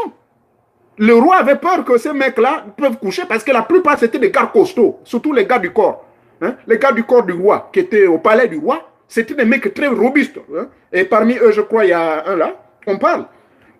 Abimelech, voilà, Abimelech, qui était avec le prophète Jérémie. Il faisait partie des mecs-là qu'on avait castrés. Mais ça ne veut pas dire qu'on lui avait arraché les testicules. Parce que quand vous lisez la Bible, en ce temps-là, ils utilisaient des termes qui étaient tout à fait un peu bizarres. Mais aujourd'hui, donc, votre homme serviteur, ça veut dire comment enlever les testicules? Non. On vous fait simplement, on vous coupe les appareils de reproduction pour ne plus être capable de reproduire des spermatozoïdes. Le sperme que vous verrez là, c'est de l'eau, il n'y a rien. Il n'y a plus de spermatozoïdes. Parce que l'appareil qui reproduit ça, non, ça a été coupé par les scientifiques dans leur laboratoire. Et ça, votre homme serviteur l'a fait il y a bientôt combien? 15 ans. C'est comme ça se passe. Alors, la source, le centre du plaisir, donc le sens, là où se trouve le pouvoir de l'homme, c'est votre pénis. Parce que, rappelez-vous la dernière fois, je vous ai dit, au Gabon, nous avons un phénomène où les hommes deviennent des femmes. Il n'y a aucun mal, au vu de la description et du développement que je vous ai fait, il n'y a aucun mal qu'un homme devienne, machin, va avec un autre homme. Je vous ai dit que c'est ça un phénomène qu'Nzamba a créé. Il a mis en nous Adam et Ève. Mais pour certains, c'est équilibré. Vous, votre âme, c'est peut-être qui vous parle, pour moi, c'est équilibré. Mais il y a d'autres où c'est déséquilibré. Déséquilibré dans le sens où le mec, à un certain âge, il sent le besoin de le faire. Et il ne l'en voulait pas. Ah, moi, je ne vous cache pas. Il y a des hommes qui m'ont proposé. Je dis non, bon, pardonnez-moi, je ne peux pas. Hein? Et il y a des femmes également qui, vous êtes mariés, vous pouvez le faire à votre femme. C'est-à-dire, passer par l'usage du derrière. Il y a des hommes qui font ça avec d'autres hommes. Voilà pourquoi moi, dans mes enseignements aujourd'hui, je vous dis, il y a 3 catégories d'hommes. Il y a l'homme qui le fait pour avoir le plaisir avec son épouse. Il tente une certaine expérience. Moi, ça, avant d'être marié, moi, j'ai connu des femmes qui aimaient ça. Elles trouvent un plaisir. Il faut passer par derrière. Mais ça, c'est juste pour le plaisir, sans avoir une intention quelconque. Mais là, également, vous, jeunes femmes, là, vous allez le faire avec un homme qui est marié. Bon, oui, appelons ça par le mot, la sodomie. Donc, on vous sodomise. Donc, la sodomie est source de plaisir, mais en même temps source de pouvoir. C'est-à-dire, à travers cette technique de la sodomie, l'homme qui vous le fait par l'arrière, il est capable de prendre votre pouvoir, d'extraire votre pouvoir de manière invisible, vous ne le savez pas. Mais c'est simple, parce que le pouvoir de l'homme, Dieu l'a mis dans le pénis et le vagin de la femme et à la fesse. C'est là où le pouvoir sort. Même quand une femme sort en vampire, elle sort par où? Vous les femmes, vous connaissez? Hein? Voilà pourquoi on dit que la femme elle est plus sorcière que l'homme. Donc, le pouvoir de l'homme, d'une manière générale, se trouve en la femme, se trouve dans le vagin de la femme. Voilà pourquoi il y a certains hommes qui, dans le temps, nous avons appris des rumeurs au niveau de certains dirigeants d'Afrique, précisément au Gabon, où la femme même faisait le ngounda, elle chantait, qu'elle avait caché son mari dans son vagin. Ce n'est pas faux. C'est une technique qui existe chez les Bateke, qui existe chez les Ndoumou, qui existe chez les Kota, que j'ai fréquenté. Et cette technique existe également chez mes parents maternels, les Guichir. Voyez-vous, vous partez coucher avec votre... ah maman, pardonne-moi, mais je vais encore faire comment. Vous les femmes là, vous avez tous les pouvoirs. Vous partez coucher avec votre mère, bien sûr, de manière consentante. La mère consent, c'est là, mais elle vous donne le pouvoir. Parce que le pouvoir est entre ses fesses. Hein?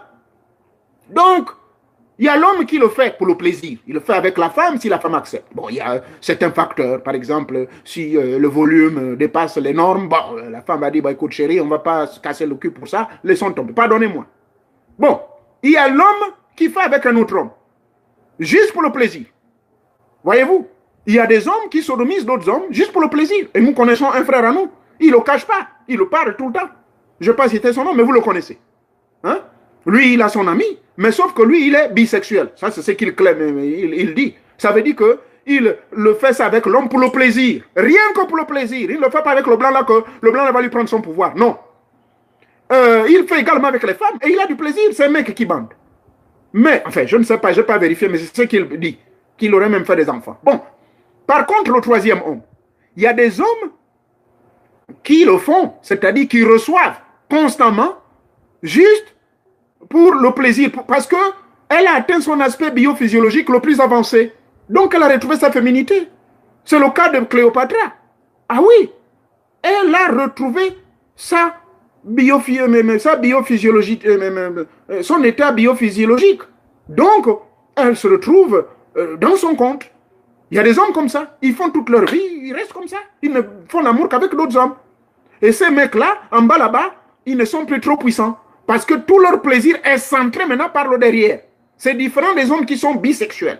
Les hommes bisexuels, ils ont et le plaisir à l'arrière et à l'avant. Il paraît même que, selon les révélations que j'ai eues avec quelques-uns qui sont là-dedans, ils me disent que quand l'autre le jouit à la fesse, il jouit également par son appareil génital. Tout comme il peut aussi faire l'amour à une femme et il jouit. Donc ça sont les bisexuels. Mais par contre, ceux qui sont biologiquement transcendés ou transgendés, hein, je m'explique. Les transgendés, je ne sais pas si ça existe en français. Nous, en anglais, ici, on appelle transgender.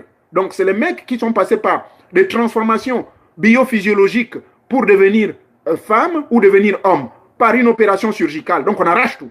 Mais par contre, certains ne veulent pas arracher tout. Le machin reste là, mais vous sentirez que son pénis n'est plus puissant. Il a perdu sa puissance. Il passe toute sa vie qu'à prendre ça par derrière. Et ils sont même mariés à d'autres hommes. Il y a des gens comme ça. Ça, il n'y a rien, il n'y a aucun mal en cela. Ne les jugez point, s'il vous plaît. OK? Là, c'est leur... Merci beaucoup, maman. Ça, c'est leur vie. Vous n'avez pas le droit de juger. Mais moi, ce qui m'intéresse, moi, le point pour lequel moi, je vous ai interpellé, nos frères africains, écoutez bien. Et même au niveau des États-Unis. Et même à travers l'Europe. OK? Bon, voilà, ça, c'est qu'il a. Ah, lui, toi, tu aimes forcément avec les femmes. OK, c'est bon pour toi. Alors, je disais donc maintenant, je vous donne une référence. J'ai une vidéo qui circule, qui est gardée et protégée dans Tata Nzambe le Tout-Puissant, sur Facebook. La vidéo est intitulée « Loge maçonnique et pratique des sacrifices humains ». Je répète, loge maçonnique et pratique des sacrifices humains. Hein? Cette vidéo-là, elle existe également sur YouTube, mais je préfère que vous alliez droit dans notre site de Tata Nzambe le Tout-Puissant, parce que là-bas, n'importe qui n'y a pas accès, à moins que vous soyez membre et que vous vous y abonniez et que vous soyez mes amis dans Facebook. Vous pouvez donc suivre ça tranquillement. Là, ça développe très bien comment les pratiques maçonniques, ce qui se passe. Voilà, donc je viens maintenant venir sur comment les hommes perdent donc leur pouvoir. Et c'est aussi valable pour les femmes. Voyez-vous? Mais le cas des femmes, c'est seulement 5% qui perdent le pouvoir. Parce que n'oubliez pas que la femme, elle est génératrice des énergies. Vous faites l'amour avec une femme, 4 fois, 5 fois, c'est vous qui allez avoir la langue dehors. Elle va toujours chercher à marcher. Elle peut aller jusqu'à 8 fois en une nuit, ou bien en une journée, ou en 24 heures, même voire plus. Elle sera toujours là. Parce que c'est un puits inépuisable. Voilà pourquoi chez les femmes, on dit que le maïs se moque des dents. Et plutôt les dents. Ah oui, oui, les maïs se moquent des dents. Si tu n'as pas les dents, le maïs va se moquer de toi. C'est comme ça. Chez les femmes, ils connaissent.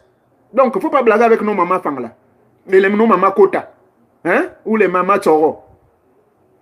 Et nous avons également un vieux proverbe du Mali et du Sénégal qui dit que chez le peuple malinké, que la femme est comparée à un puits et l'homme est comparé au seau. Mais entre la question de cette histoire-là est la suivante. Entre le seau et le puits, qui meurt avant l'autre? Vous avez la réponse. Donc le seau qu'on vous donne là, il faut bien prendre ce seau-là. Si vous partez, vous l'utilisez dans les différents puits à gauche, à droite, c'est fini. Le sol va mourir. Votre puits ne va jamais tarir. Hein? Et c'est la femme. Il a été prouvé scientifiquement. Bon, c'est vrai que quand elle connaît la ménopause, elle a des caprices bizarres dès l'âge de 45 ans, 55 ans, elle se comporte bizarrement, elle devient nerveuse et tout. Mais il y a des techniques où on peut lui rejeter certains hormones qui rééquilibrent sa vie sexuelle. Voilà pourquoi vous verrez qu'ici, dans les pays des Blancs, en France ou aux États-Unis et même en Afrique du Sud, hein, voilà, merci beaucoup à Jean Kema. On dit que c'est celui qui a les dents qui mange le maïs. Mais celui qui n'a pas les dents, le maïs se moque de lui.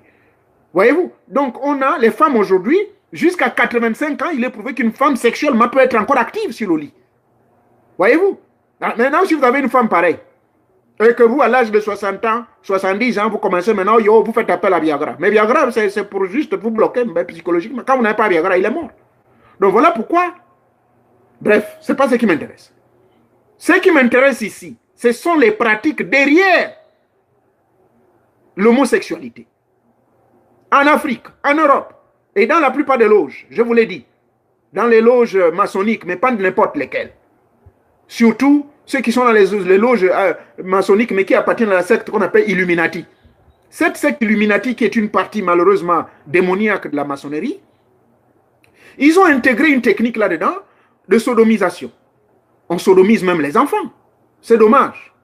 J'ai sensibilisé les frères. Je vous ai dit, moi, je suis membre. Mais c'est dommage. Mais je ne suis pas membre de ces conneries-là. Voyez-vous, la loge maçonnique, tout comme dans la loge chrétienne, en d'autres termes, quand vous êtes chrétien, ce ne sont pas tous les chrétiens qui sont mauvais. Mais il y a des chrétiens, malheureusement, qui sont des bandits. Regarde les prêtres, ils pèdent les enfants à gauche, à droite. Est-ce qu'on a dit que la Bible dit ça? Non. C'est comme dans les loges maçonniques, là. Je vous ai parlé de ça, il y a ce qu'ils appellent le code de déontologie de conduite.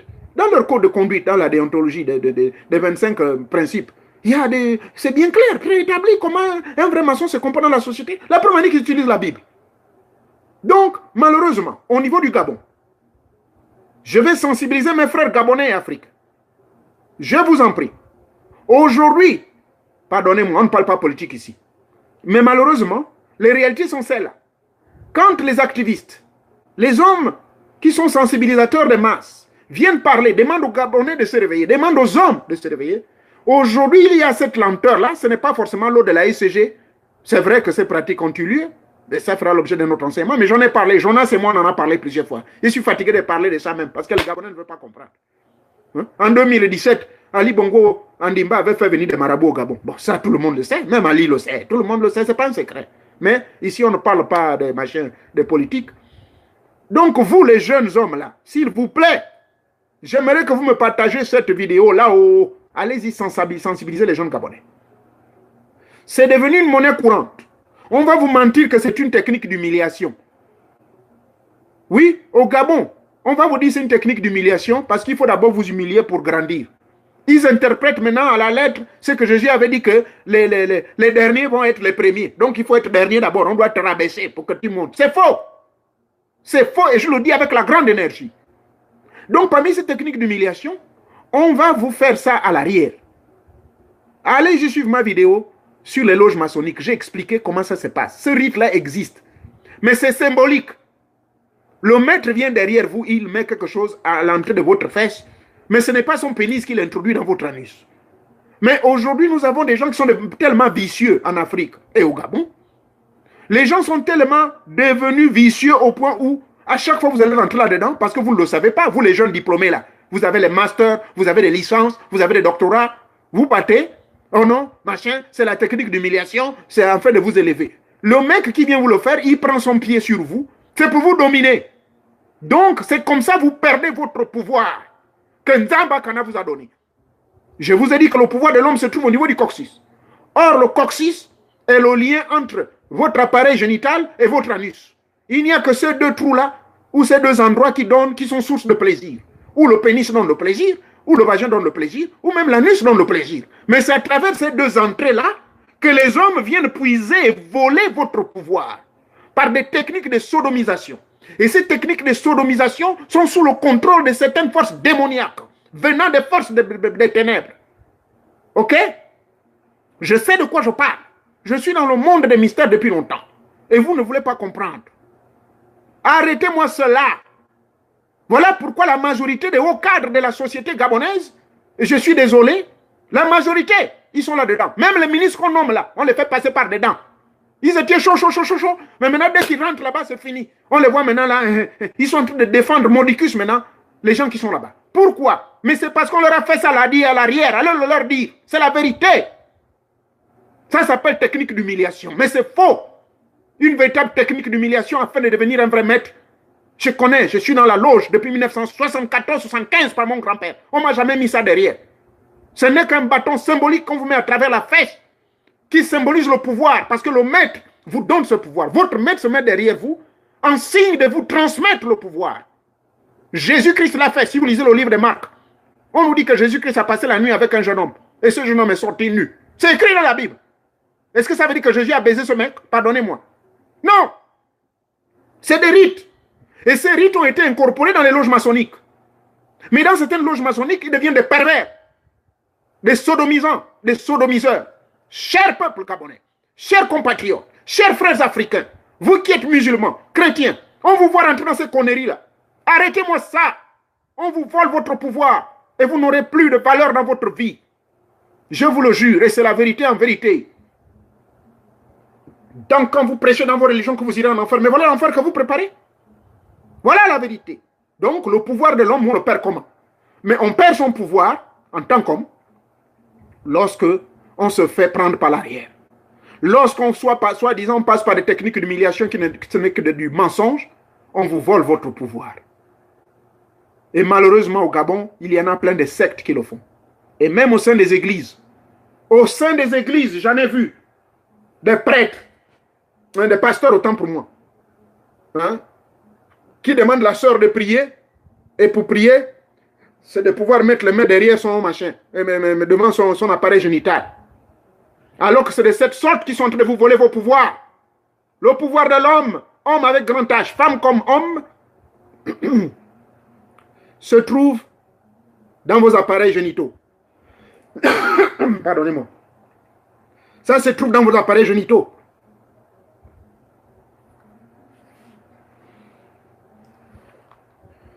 Bien, avant de passer aux questions, je vais vous laisser en pause musique.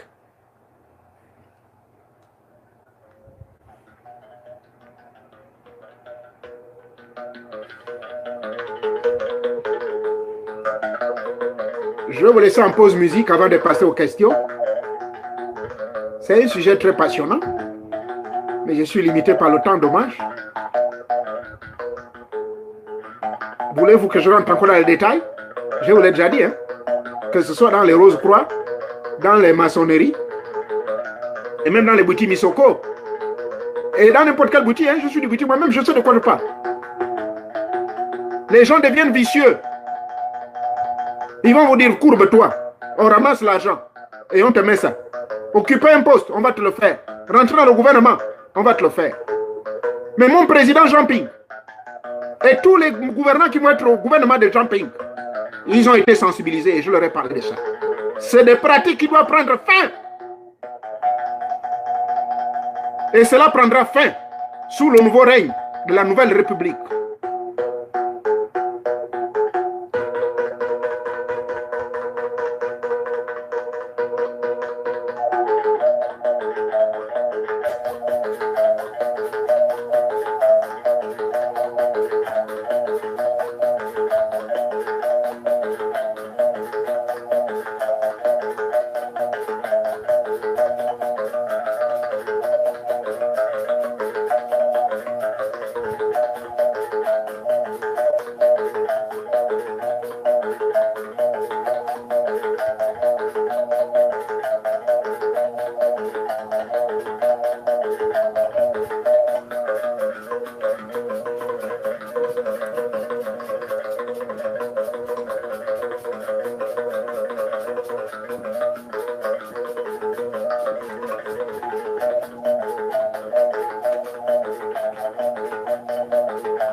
Merci beaucoup, merci beaucoup.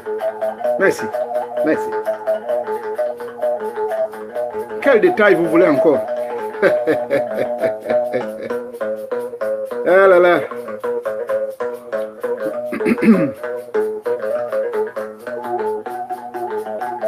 Merci beaucoup. Voilà. À Libreville, je suis au courant. La plupart des hommes, quand ils rencontrent une jeune femme, ce n'est pas normal. En sexualité, c'est spontané. On n'a pas le droit de demander directement, non, est-ce que je peux te sodomiser? Parce que c'est une technique à travers laquelle ils viennent voler vos pouvoirs. C'est ça la vérité. C'est devenu monnaie courante dans tout le Gabon. Dans toutes les administrations. Même dans les ministères. Oui. Même dans les ministères, s'il vous plaît. Hein? Même dans des ministères. C'est devenu monnaie courante. Règle numéro 1, puisqu'il y a une compatriote qui me demandait comment se protéger. Bien. L'une des techniques de protection que moi je vais vous recommander est la suivante. Numéro 1, s'il vous plaît, évitez de serrer vos mains à ces hommes-là. Vous n'êtes pas obligé de serrer la main à un individu. Vous qui travaillez dans les ministères, les étudiants, vous partez dans les universités, femmes comme hommes, ne serrez pas les mains aux gens, surtout s'ils insistent. Merci beaucoup. Voilà pourquoi beaucoup préfèrent rester ici aux États-Unis ou bien en Europe. C'est des conneries comme ça. Comment voulez-vous que le Gabon, le pays, l'Afrique avance? On est dans des pratiques machiavéliques. Voilà les Blancs qui ont les loges maçonniques. Ils évoluent. Voilà la France, non? C'est l'un des grands centres de la maçonnerie. Mais allez-y savoir. Bon, c'est vrai que parfois ils se pèdent entre eux, mais on ne va pas te forcer. J'ai des frères qui me suivent là, qui sont des médecins, qui sont maçons. Après avoir suivi ma vidéo là, où je parle des loges maçonniques et les pratiques de sacrifice humain, ils ont dit non, non, non, non, non. C'est facultatif, même quand le maître vient te dire, bon, on va le faire de manière symbolique. Il dit non, moi je ne me sens pas très à l'aise quand on ose venir se mettre derrière mes fesses. Quelle est cette affaire-là? C'est pas obligatoire. Ce machin-là, ce rite, ça s'appelle le rite de passation de pouvoir. Il n'est pas obligatoire. Parce qu'il y a des alternatives. Je sais de quoi je parle moi-même, je suis maçon. Ok? Il y a des alternatives. Vous n'êtes pas obligé d'aller péder quelqu'un aux fesses. C'est quoi cette affaire-là? Vous l'avez suivi tout au début de mon machin, tout au long de mon développement. La fesse, comment dirais-je, les appareils génitaux et l'anus, c'est là où le pouvoir de Nzambakana se manifeste. Hein? Quand vous faites le yoga, le premier réveil de votre conscience, le premier degré ou le premier centre énergétique, ou le premier chakra qui s'ouvre, c'est à partir de la base là-bas. Comment voulez-vous que c'est là où le pouvoir de Nzambakana commence à se manifester pour s'ouvrir? C'est même la vie, voilà, merci beaucoup. C'est là-bas la vie. La vie de l'homme, c'est là. Quand vous venez au monde, vous passez par le vagin de la femme. Hein? Voilà pourquoi dans le Bouti, on nous interdit certaines techniques bizarres. Là. De laisser le corps de maman tranquille. Voyez-vous? Parce que la vie se trouve entre les fesses de la femme. La vie se trouve entre vos couilles, vous les hommes. La vie se trouve à votre anus, que ce soit femme ou homme. Mais quand vous offrez ça à un homme, vous êtes devenu un objet. Vous êtes devenu un élémental. En d'autres termes, vous devenez un esprit démonique, possédé par des forces de miasme du bas astral. Et c'est comme ça qu'on vous prend vos chances. C'est comme ça que vous devenez des malheureux. C'est comme ça que vous n'allez jamais évoluer. Oui, parce que vous êtes fait péder. Voilà pourquoi vous voyez tous ces mecs-là, quand ils rentrent dans ces gouvernements-là, la plupart, ils sont condamnés. Ils vont supplier le type qui est là. Oh, pardon, moi, il faut me trouver quand même un poste. Alors, on est obligé de les balancer comme PCA, même s'ils ont dit que les PCA n'existent plus. C'est des conneries. Ça va toujours exister. Parce que oui, il faut caser ces mecs-là. Et ils le savent. Et je leur dis en face. Je suis moi-même maçon. Je suis dans les loges. Et je sais de quoi je parle. Depuis 1975. Pas mon grand-père. Donc, ces conneries de péder les gens, ça n'existe nulle part. Mais ils le font. Oui, c'est vrai, ils le font. Parce que c'est des pervers. Tout comme dans les églises, là. On ne vous a pas dit que c'est toutes les églises, là, qui sont mauvaises. Hein? Même dans l'islam. Il y a des mecs qui se font péder quand même. C'est pas normal. L'islam ne nous l'enseigne pas. Dans toutes les sociétés initiatiques, même dans le Bouti, j'ai vu des frères qui font ça. Tout est perverti. Alors quand on vous dit qu'on arrive à la fin du monde, quand on vous dit que c'est l'ère du vaisseau qui est là déjà, l'ère christique, l'éveil de la conscience de l'homme, Hein? Vous qui me suivez, qui êtes chrétien, allez-y vérifier 1 Thessaloniciens 5, verset 21. 1 Thessaloniciens chapitre 5, verset 21. Toute connaissance, toute pratique qu'on vient vous proposer, si ça ne vous convient pas pour votre éveil personnel, si ça ne vous aide pas pour vous évoluer personnellement, rejetez-moi ça. C'est ce que la Bible dit. Là, c'est des conneries. Vous avez des diplômes, vous partez au pays, on vous dit non, il faut rentrer dans un système. Quel système? Moi, j'ai mon diplôme. Bon, je n'ai peut-être pas l'expérience. Mettez-moi quand même quelque part. J'ai appris l'économie. Hein? Bon, revenons. Oui, la protection, je disais. Donc, serrez la main. Il ne faut pas le faire. Il y a une technique... il y a une technique que j'ai plusieurs fois enseignée aux gens. Mais faites-en une révision. Ça s'appelle la technique de la purification de votre aura. Faites-le, même dans les bureaux. Cette technique va renforcer votre esprit d'influencer le milieu dans lequel vous vous trouvez. Et vous verrez que les gens qui font ce genre de pratiques vont commencer à se méfier de vous. Ils auront peur de vous. Je répète, la technique s'appelle la technique de purification de votre aura. Souvenez-vous. Souvenez-vous, je vous ai montré ça. Voilà, vous ne comprenez pas le signe. Je le démontre très bien comment faire ça. Ça, c'est la deuxième technique. Ne pas serrer les mains aux gens. Faites la technique de purification de l'aura. Et ensuite, allez-y dans les magasins, m'achetez l'ail. Vous achetez l'ail. 2, 3, c'est bon. Vous mettez dans votre portefeuille pour les hommes. Vous mettez dans votre sac pour les femmes. L'ail. Vous prenez le piment, le petit piment séché avec l'ail. Vous prenez ça. Vous lisez le psaume numéro 91 et le psaume, je crois, numéro 27. Vous écrivez ce psaume-là avec de l'encre. Vous écrivez ça sur un bout de papier. Mais normalement, la loi exige que vous le faites sur un parchemin. Bon, le parchemin, vous savez, c'est compliqué. Ça peut être du parchemin animal ou le parchemin de feuilles. Mais là-bas, en France, vous allez trouver ces histoires-là. Donc, écrivez ça sur un papier qui n'a pas été touché. Un papier dont n'importe quel individu n'a pas touché. Il n'y a que vous qui avez touché ce papier-là. Ça peut être le papier qui sert à... papier sur lequel on écrit ou on cherche à taper les machins, calculatrices, je ne sais pas comment on appelle ça. Machine à écrire, voilà, ces papiers-là, vous écrivez le psaume à la main, vous-même vous écrivez ça avec votre main, et pendant que vous écrivez, vous mettez votre esprit, et vous mettez l'intention. Le psaume 91, le psaume... merci beaucoup, voilà. Maman Carole est en train de partager avec vous. C'est frotter les mains avec vos urines tous les matins, c'est vrai. C'est une bonne technique, ça marche très bien. C'est une très bonne technique. Merci beaucoup, Maman Carole. Ça, c'est une technique traditionnelle. Vous vous lavez vos mains avec vos propres urines le matin avant d'aller au travail. Tant pis pour lui, celui qui viendra vous serrer les mains. C'est lui-même qui va avoir le sort. Ça détruit les pouvoirs. Donc, je disais, il y a l'ail, vous mettez le piment, le petit piment là, mais séché, et emballez ça avec du parchemin ou un papier sur lequel vous avez écrit le psaume numéro 91 et le psaume 27, je crois, et vous parlez, vous mettez votre intention, vous attachez cette feuille-là, vous l'emballez, le tout vous mettez dans votre petit sac que vous portez. Partout vous irez avec ça. Hein? Et ne serrez pas les mains aux gens. Et utilisez la technique que Maman Carole vient de nous déballer là. Donc, vous lavez vos mains. Chaque matin, quand vous savez que vous partez au travail, hein, vous lavez vos mains. Ça doit devenir même une habitude. Même au rendez-vous, le mec qui vous drague là, que vous n'êtes même pas sûr, peut-être c'est un démoniaque, c'est un type de loge maçonnique, diabolique. Vous lavez vos mains avec vos urines. Vous verrez vous-même. Vous verrez vous-même. Hein. Ça, il y en a beaucoup, il y en a trop. Je ne vais pas vous donner toute la liste ici. Là. Donc, chers compatriotes, merci. Vous avez découvert qui nous sommes en réalité. Que notre pouvoir se trouve, pour vous les femmes, se trouve là-bas. Respect pour les mamans, ça se trouve là-bas, là où on est né. Voilà le pouvoir, ça se trouve. Et ce pouvoir est même plus puissant que l'homme. C'est même plus puissant que l'homme. Comprenez? Vous l'homme, votre pouvoir se trouve sur votre pénis. Parce que sans le machin là, les femmes vont fuir de... Mais vous pouvez avoir les millions, mais tant que vous ne l'avez pas, ça, rien.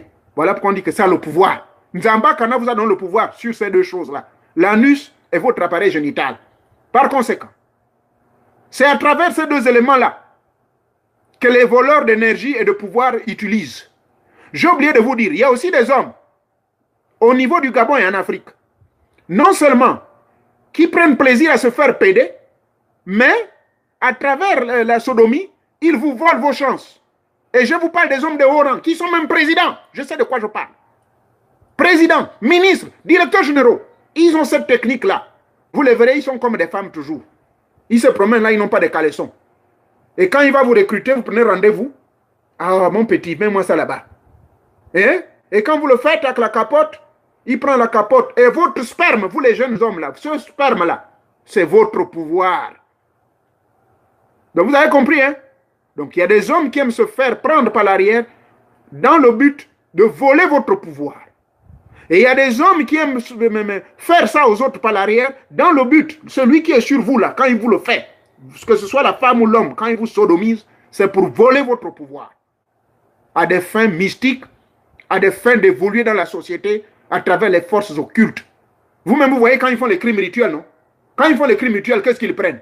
Ils prennent les bouches, ils prennent les tétons ou les seins, ils prennent le vagin, le clitoris, la femme, et ils prennent le pénis du gars. Voilà. Ce sont ces organes qui sont des transmetteurs, des énergies telluriques et des énergies cosmiques universelles. Nzamba Kana nous a créé comme un grand laboratoire sacré. Nzamba Kana nous a donné tous les pouvoirs. N'oubliez pas que nous sommes créés à son image. Votre humble serviteur là qui parle là, bon, il y a des gens qui le négligent. Mais moi je vous dis, les grands initiés du Gabon ou dans les pays d'Afrique là, ils m'en veulent trop. Beaucoup ont tenté. Et imaginez-vous maintenant que je vais dans ces pays-là sans protection. Dieu merci que j'ai la protection américaine. Je ne peux pas mettre pied au Gabon sans une protection américaine. Ça, jamais. Ah oui, le FBI, le FBI qui est la police civile, ils sont armés tout autour de moi. Ils vont me protéger toujours. Parce que si je commets l'erreur d'aller dans un coin comme le Gabon, à Port-Gentil ou à Libreville, vous savez ce que ces mecs-là peuvent faire? Ils peuvent me tuer de manière mystérieuse et vous allez découvrir mon corps, on a pris mes parties, parce qu'ils savent que votre serviteur a certains pouvoirs. Donc c'est ce qu'ils font. Même les gens qui n'ont pas de pouvoir par nature, on leur vole leurs organes. En plus forte raison, ceux qui ont déjà ces pouvoirs éveillés, mais ils vont faire tout pour vous les prendre.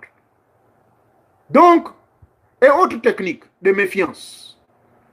Vous, quand vous faites les photos là, sur Facebook, sur vos photos que vous envoyez aux copains, sur Snapchat, sur machin Google, sur toutes vos histoires là des réseaux sociaux, faites très attention, s'il vous plaît.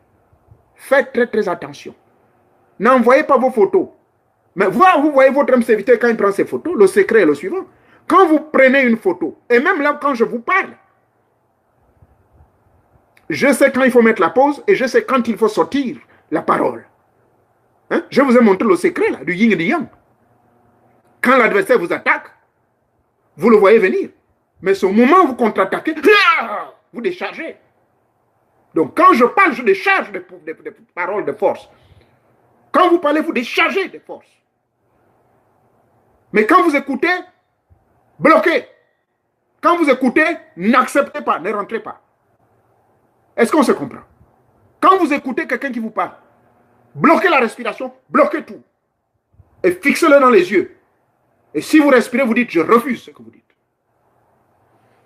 Alors, méfiez-vous. Donc, quand vous prenez vos photos là, coupez la respiration à chaque fois.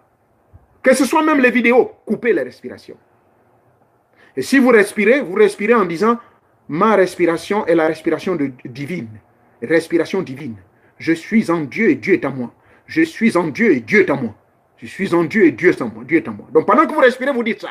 Aucun sorcier, aucune force de miasme du bas de la ne peut vous atteindre. Même le diable ne pourra pas. Parce que le secret se trouve dans votre respiration. Le secret se trouve dans votre force. Allez-y, là, je ne vais pas trop vous garder longtemps. Les questions, là, allez-y, les questions. Les quoi? Les femmes qui lèchent les choses des femmes? Nous, dans le boutique, on nous interdit ça, mon petit. Ah, Jean Gema, toi, tu vas aller lécher les choses des femmes, là, il faut éviter. Hein. Voilà, merci beaucoup. Mon petit, Jean Gema a posé une question.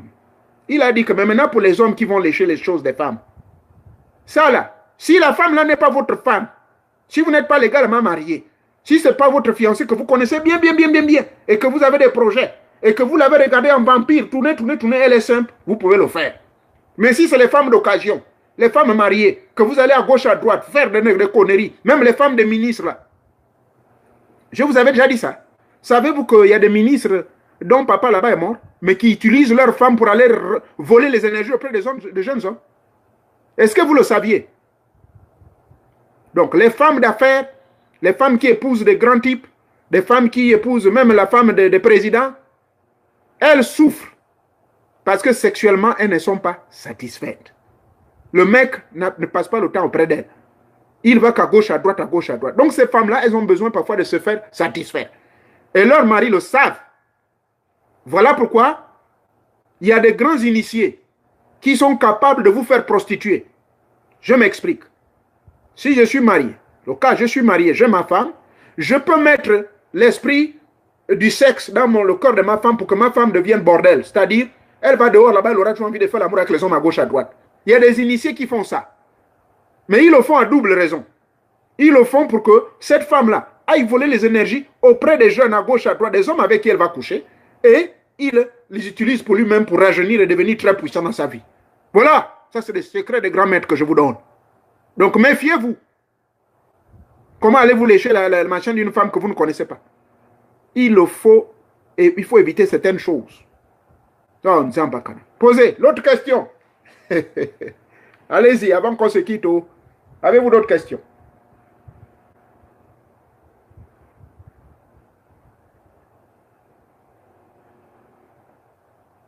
Donc, je constate qu'il n'y a plus de questions, donc on va se quitter. Hein?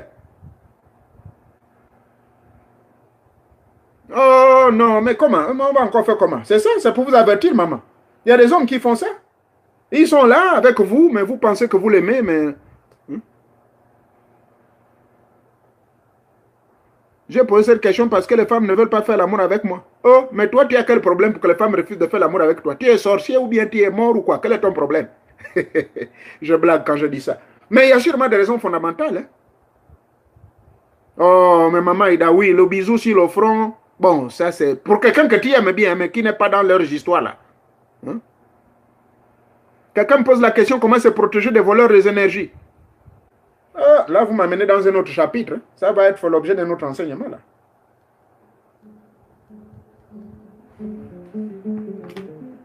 Bon, les protections, elles sont diverses. Il y a des protections que moi, je ne veux pas parler oralement ici, là. C'est pour cela, maman Ida, s'il te plaît.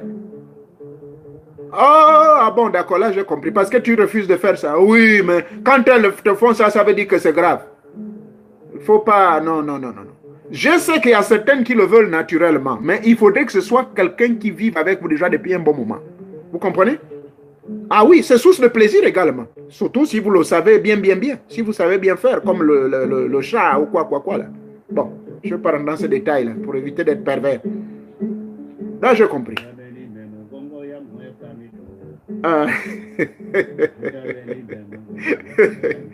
Maintenant, pour la protection là. Maman, ma secrétaire, pardon. Il faut faire tout pour que l'année prochaine, là, vous m'invitiez. Pour que je commence. Pour que je puisse commencer les déplacements là, hein, des conférences.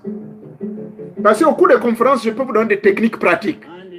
Mais pas sur vidéo comme ça. Parce que la vidéo là, elle circule. Hein. J'ai mes enfants là qui vont, quelques-uns là. Dès que je finis ici, là, eux aussi vont prendre. Ils vont faire la publicité à gauche, à droite. Et les gens vont prendre nos secrets. Donc, c'est mieux. Souvent, il y a certaines choses que je me retiens de dire ici. Parce que là, c'est à titre informel. C'est à titre d'information profonde et de sensibilisation. Maintenant, dans la pratique réelle, non, je ne vais pas déballer nos secrets là. Arrangez-vous l'année prochaine au Maman Ida et le reste là-bas en France. Faites passer le message. Il faut qu'on se retrouve en privé, on discute sur ça pour que je puisse faire des conférences là-bas. Même si c'est seulement 10 personnes, l'essentiel que vous organisez pour que j'arrive, il n'y a pas de problème. Moi, je vous ai dit, je n'ai pas besoin de visa. Nous, les Américains, quand on voyage, sauf le Gabon, on demande les visas. Mais en France, tous les pays d'Europe. Voilà. Ça, merci beaucoup. Là, la balle est dans votre camp. Et on fera donc dans ce genre de conférences, je vous ferai des techniques pratiques. Et il y a même certains éléments que je peux vous demander d'acheter à gauche, à droite. Je vous compose des talismans sur place. D'autres questions?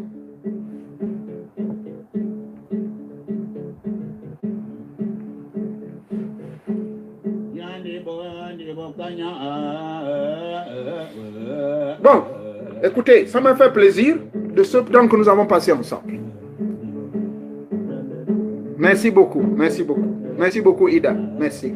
Il faut communiquer avec tous ceux qui sont amis avec nous dans le groupe. Je vous remercie, chers compatriotes.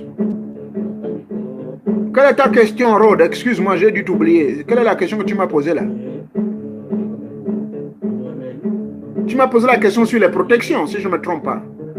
Repose ta question. Ah, Rodès, oh, viens, viens. Rodès, viens, repose ta question.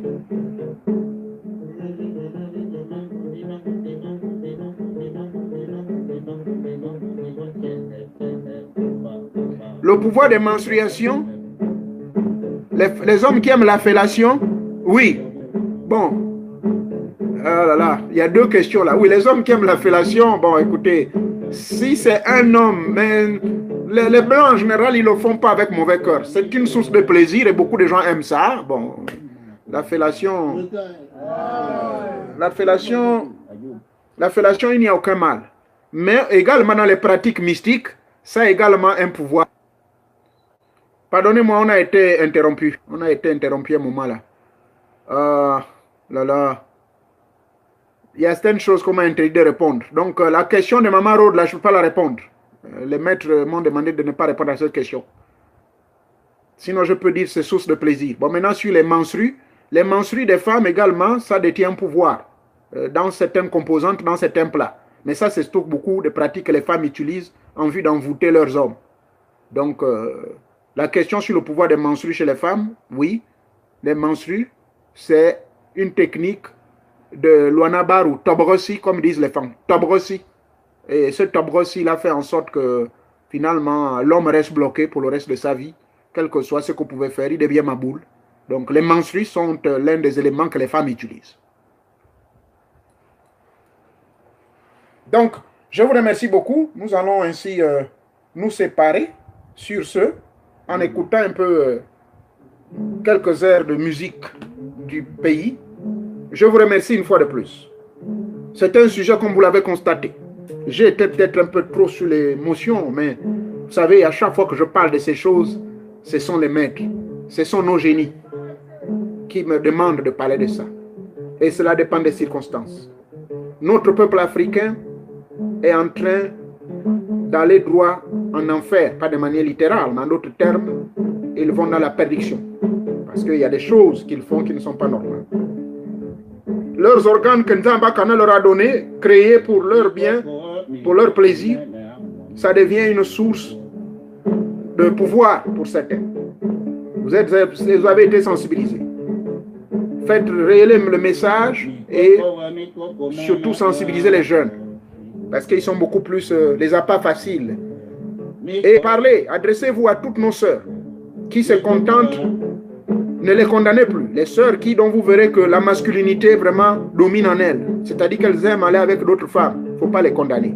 Vous l'avez appris aujourd'hui. Ça, c'est de la biophysiologie. Et donc seul Nzamba Kana dans sa préscience maîtrise. Et je vous ai expliqué qu'Adam et Ève est en nous. Les hommes également. Mais dans le but seulement du plaisir. Laissez-les, ne les jugez pas. Ça, c'est en eux. Ils ont Adam et Ève en eux. C'est-à-dire qu'ils ont un système biophysiologique déséquilibré. Maintenant, ceux qui sont équilibrés comme moi, vous en êtes conscients. Ça ne sert à rien. Si vous voulez que quelqu'un vous demande de le leur faire pour leur plaisir, rassurez-vous que c'est quelqu'un ou cette quelqu'un, c'est des gens que vous connaissez. Tant dans le plan spirituel, physique et matériel. Sinon, vous tomberez au piège. Merci beaucoup. Merci beaucoup. Merci beaucoup. Alors je vous prie d'apprécier cette chanson. Merci beaucoup. Merci beaucoup. Merci. Et que Dieu vous bénisse. Que Dieu vous bénisse. Et bon week-end à tous. Bon week-end. Merci beaucoup. Merci beaucoup. Merci. Merci beaucoup. Merci.